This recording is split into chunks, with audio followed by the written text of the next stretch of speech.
آله وأصحابه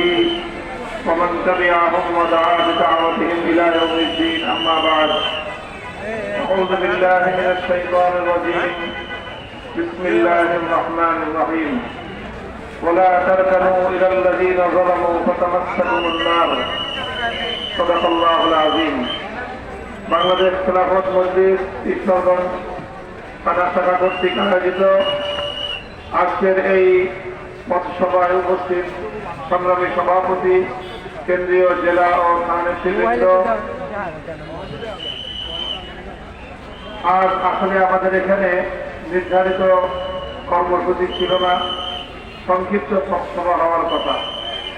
কিন্তু আপনারা বিপুল পরিমাণ ধর্মপ্রাণ মুসলমান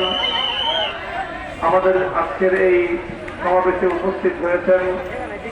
এতে প্রমাণ হয় ঈশ্বরগঞ্জের মাটি এবং মানুষ ইসলামকে কতটা বেশি ভালোবাসে।